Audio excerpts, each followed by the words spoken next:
श्री सतगुरु महाराज की जय। प्यारे सुंदर साथ की जय। બધા સુંદર સાથી પ્રણામ जी। आज दिनेश भाई ने हमारी चैनल चेक की, तो आज चैनल के माध्यम से जो लोग देखें सुने और ये बात जहां तक जाए, यही सुसंवेद हमारा। श्री माहेश्वर तंत्र में अमरनाथ गुफा में शंकर भगवान ने जो अमर कथा सुनाई और पार्वती ने सुनी, और उसमें जो निजानंद संप्रदाय की पद्धति जो संस्कृत में लिखी हुई है, वहां लिखा हुआ है स्वसंवेद समादिष्ट फलम नित्य विहारकम। अभी तो हम परम धाम से आए नहीं है, अभी वाणी अवतरित हुई नहीं है, उससे पहले हमारे ज्ञान का नाम संस्कृत में क्या लिखा गया? स्वसंवेद। हम अपनी बीतक खोले, अपनी बीतक हरिद्वार का वो जो विक्रम संवत 1735 का श्री जी का और 10 नाम सन्यासी 6 दर्शन के आचार्य, इन सब का वो शास्त्रार्थ सुने। सब आचार्य एक एक करके हार गए, तो सब आचार्यों ने बाद में बोला कि आप बताइए आप क्या मानते हैं। तो धाम के धनी ने, श्री जी ने क्या बोला? वो जो निजानंद संप्रदाय की पद्धति, वहां भी बोला वेद हमारो स्वसम है। 4 वेद है, हम उनका सम्मान करते हैं, लेकिन हमारा निजानंद संप्रदाय का हमारा व्यक्तिगत वेद है, वो नाम है स्वसम वेद। वो यही है। इसी स्वसम वेद में 18,758 चौपाई। इसमें है क्या? पाताल से लेके 14 लोक के ब्रह्मांड का मतलब क्या अस्तित्व है, उसके बाद ऐसे करोड़ों ब्रह्मांड, फिर निराकार, निराकार से परे योग माया का ब्रह्मांड, इस योग माया के ब्रह्मांड के, जिसमें मतलब योग माया का ब्रह्मांड के 4 हिस्से, ये वेद में लिखा हुआ है। त्रिपाद ऊर्ध्वम उदयित पुरुषः पादस्य इह अभवत पुनः। देखिए वेद यहाँ है, यदि आपको दिख रहा हो, ये मूल वेद है। तो वेद यहाँ पर है, तो वेद यहाँ रह करके त्रिपाद ऊर्ध्वम उदयित पुरुष, जो अक्षर ब्रह्म रूपी जो कुटस्थ जो पुरुष है, उनके 3 पाद ऊपर है, 1, 2 और 3। पादस्य इह अभवत पुनः, इस चौथे पाद से बार बार ऐसा अक्षर ब्रह्मांड, करोड़ों ब्रह्मांड बनते हैं और मिटते हैं। ये वो जो 4 वेद हैं, वो पुरुष सूक्त जो में कहा गया। इससे परे जो परम धाम है, यो अस्याध्यक्ष परम व्योमन सो अंग वेदा यदि वान वेदा।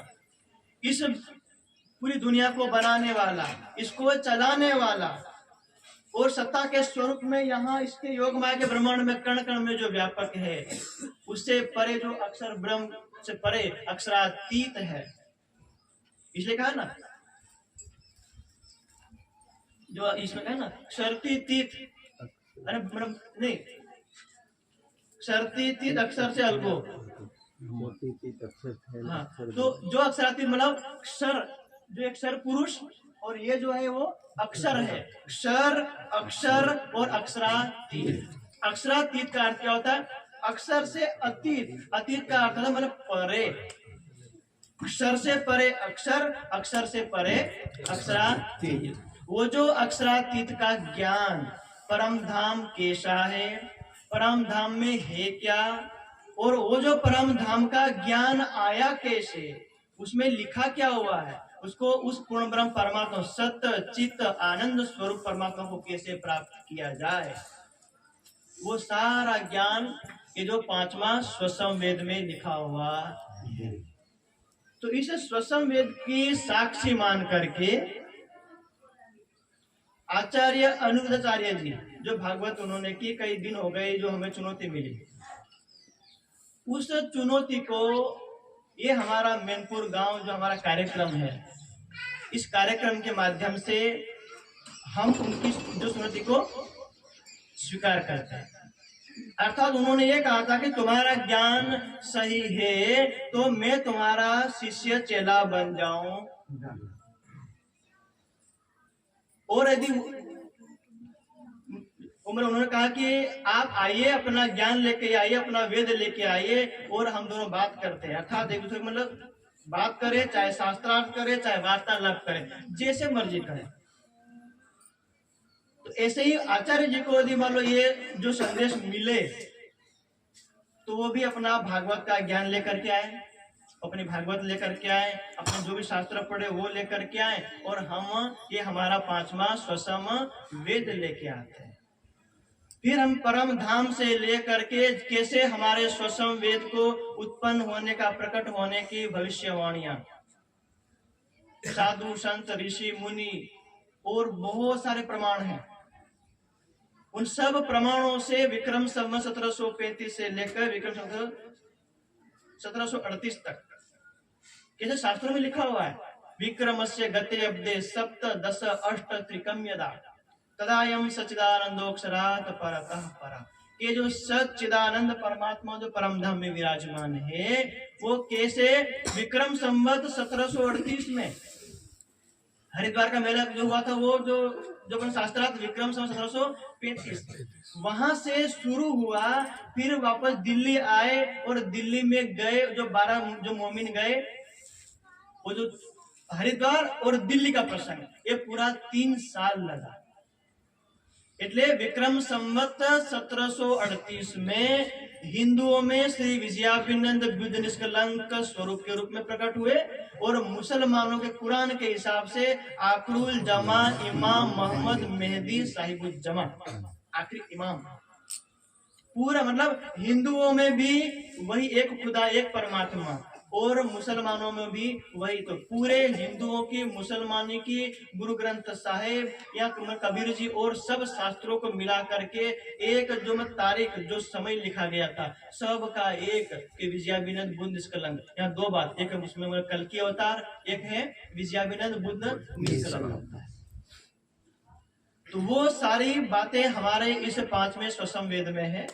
इसलिए इस वीडियो के माध्यम से आचार्य जी की सुनौती को हम स्वीकार करते हैं कि जो उन्होंने ये कहा था कि हम आपके शिष्य बन जाएंगे, हमें आपको मतलब शिष्य नहीं बनाना। आपने जिस वेद को फर्जी कहा है, उस वेद की शाश्वत सत्यता बतानी है कि वो वेद फर्जी नहीं है। बाकी और किसी संप्रदाय के बारे में, किसी ग्रंथ के बारे में, या किसी मतलब एक धर्म के बारे में कोई भविष्यवाणी नहीं है, मात्र एक निजानंद संप्रदाय की ही भविष्यवाणी है। नहीं तो हरिवंश पुराण, पद्म पुराण, भविष्योत्तर पुराण, इन सब पुराणों को पढ़ करके आए, वहाँ सब लिखा हुआ है। देवापि संतनोर भ्राता मरुश्चेक्ष्वा कुवंशजः कलाप ग्राम आशाते महायोग बलान्वितौ।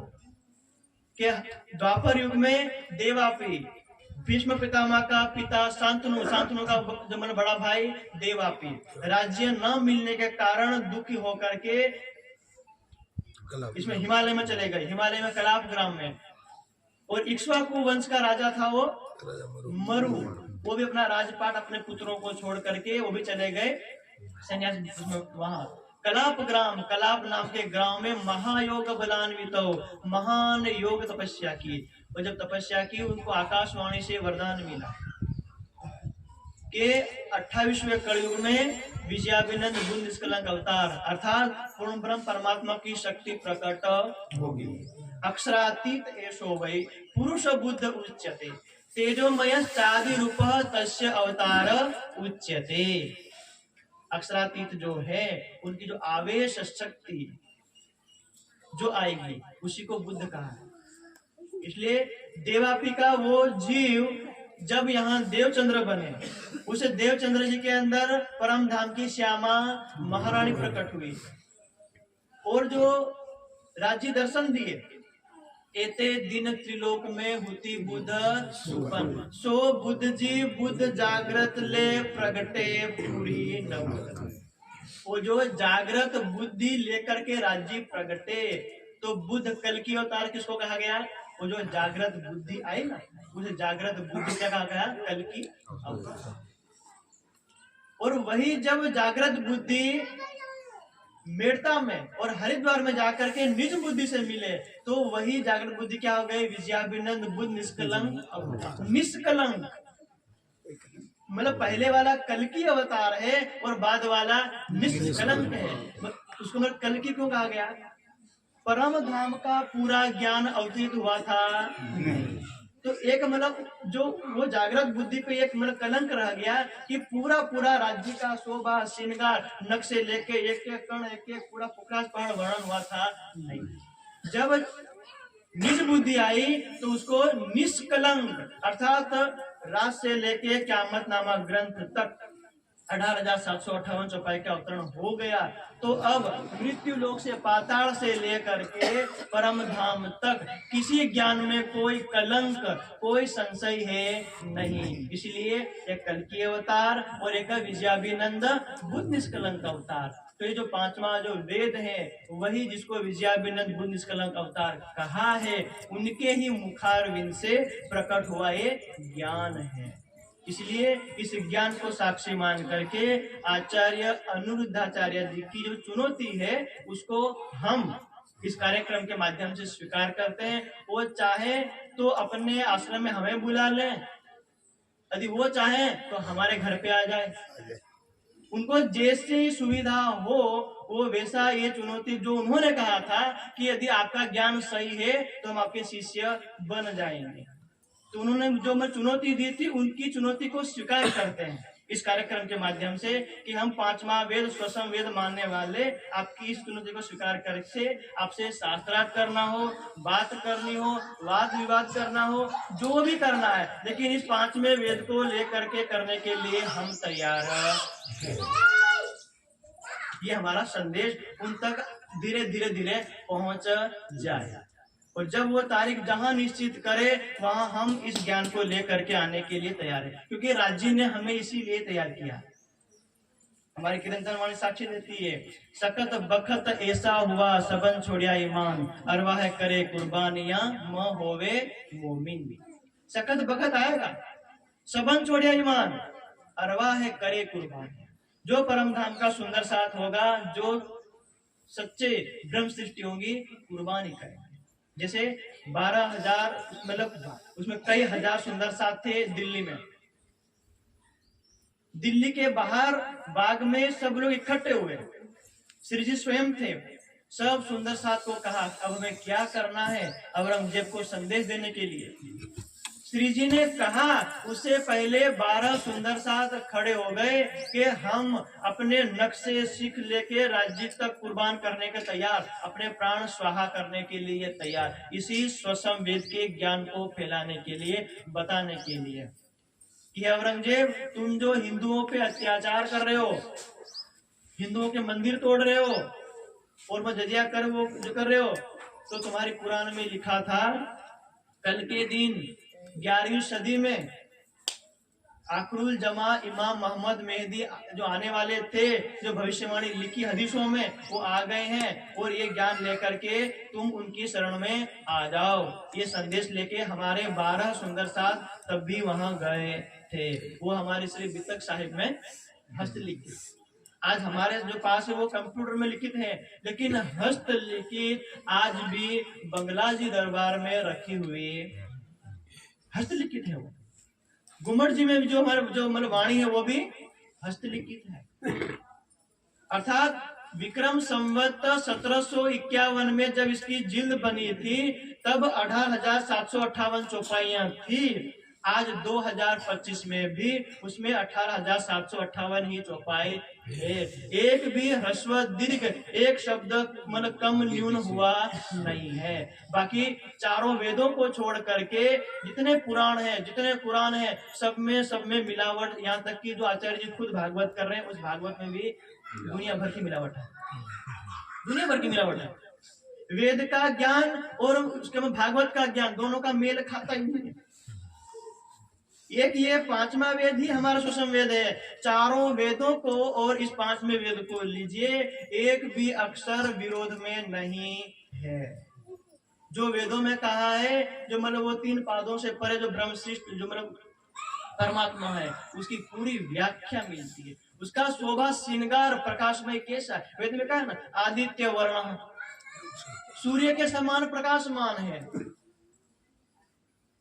तमेव भांतम अनुभाति सर्वम, के परम धाम में सूर्य या चंद्रमा कोई नहीं चमकता है। राज्य के स्वयं के उनके नखों से, उनके रोम रोम से ऐसा प्रकाश निकलता है, ऐसे दिव्य प्रकाश से पूरा परम धाम प्रकाश। और शास्त्रों में पहले से लिखी हुई ऐसा इंद्रो युवा सखा, युवा है और उसी को हम अपने संप्रदाय क्या बोलते हैं, श्री युगल किशोर। युगल है वो, किशोर स्वरूप है, और वही किशोर शास्त्रों में युवा स्वरूप है।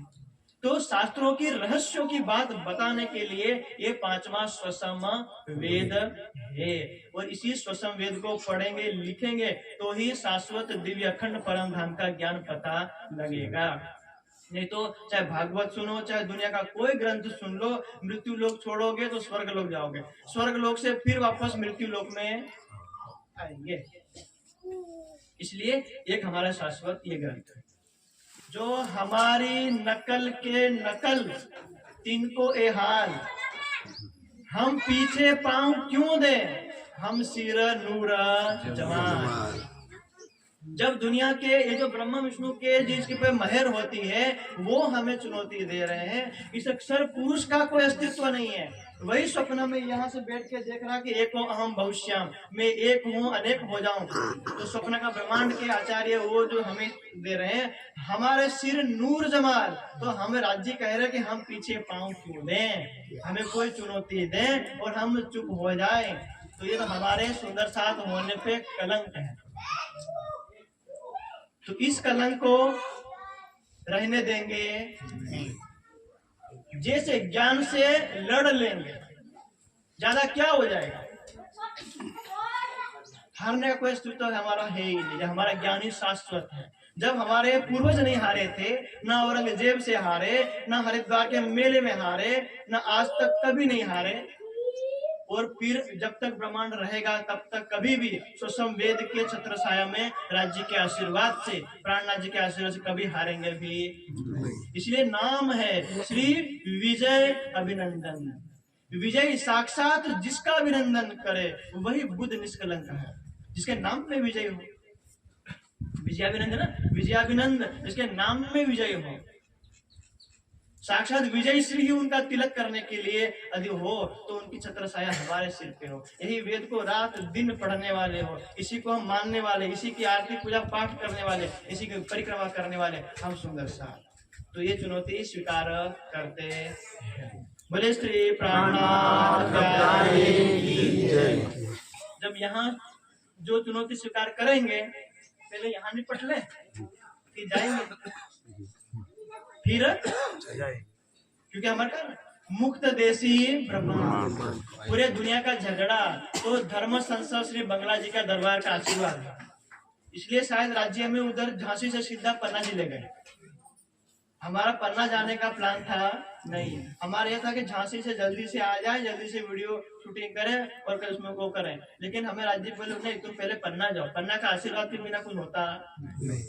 महाराजा 17 साल जी भी वो अफजल खां से लड़ने गए थे तो श्री जी का आशीर्वाद लेने के लिए पन्ना जी आए थे। उन्होंने भी यही कहा था, हमारा आखिरी प्रणाम। बस श्री जी ने कहा भाई तुम पन्ना की धरती पे आ गए हो, हमारा आशीर्वाद है, जाओ।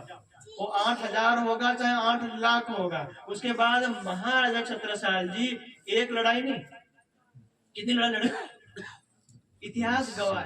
छोटी मोटी 252 लड़ाइयां लड़े। 200 लड़ाइयां छोटी छोटी थी, लेकिन 52 लड़ाइयां ऐसी ऐसी थी, इसमें मतलब 50,000 कभी 80,000 इतने इतने सैनिक औरंगजेब भेजता था। भेज भेज के खुद औरंगजेब थक गया, बूढ़ा हो गया, तब अपने बेटों को बुला के कहा कि भाई दुनिया में किसी से लड़ लेना, कहीं भी सेना भेज देना, पर बुंदेलखंड में महाराजा छत्रसाल से लड़ने मत जाना। क्यों मत जाना? कि उसके ऊपर 5वें वेद स्वसम वेद की कृपा है। जो विजयाभिनंद बुद्ध निष्कलंक स्वरूप जो प्रकट होके 28वें कलयुग में वो प्रकट होके पन्ना जी में विराजमान है, उसको हराने की तो सोचो ही मत। वो ना कभी मतलब वो तो हारने और पराजय से परे, जय विजय से वो परे हैं, इसलिए तुम स्वप्न में सोचना तो उसकी छत्र छाया है। बंगला जी दरबार का आशीर्वाद है, गुम्मट जी का आशीर्वाद है हम सब सुंदर साथ के ऊपर। न हम सुधा न मतलब तब भी हारे थे, सुंदर वल्लभ बद्री सब इतने आचार्य आए थे, भट्टाचार्य आए थे, जितने आचार्य आए कभी हारे नहीं है और 2025 में भी हारेंगे नहीं। जब तक महाप्रलय ब्रह्मांड रहेगा और जब तक हम यहाँ सुषम वेद रहेगा तब तक इस वेद को मानने वाले किसी भी शास्त्र के जो आचार्य, कोई महामंडलेश्वर हो, कोई आचार्य हो, कोई जगत गुरु हो, लेकिन राज्य का आशीर्वाद, सुषम वेद का हमारा आशीर्वाद हमें हारने देगा। ये हमेशा दिल में विश्वास रख कर, क्योंकि हम सबने पढ़ा है, शुरू से लेके इसको पढ़ा है, 6 दर्शन पढ़े, 18 पुराण पढ़े, 4 वेद पढ़े, तो सब का सार रूप में। यदि आप सुंदर साध्वी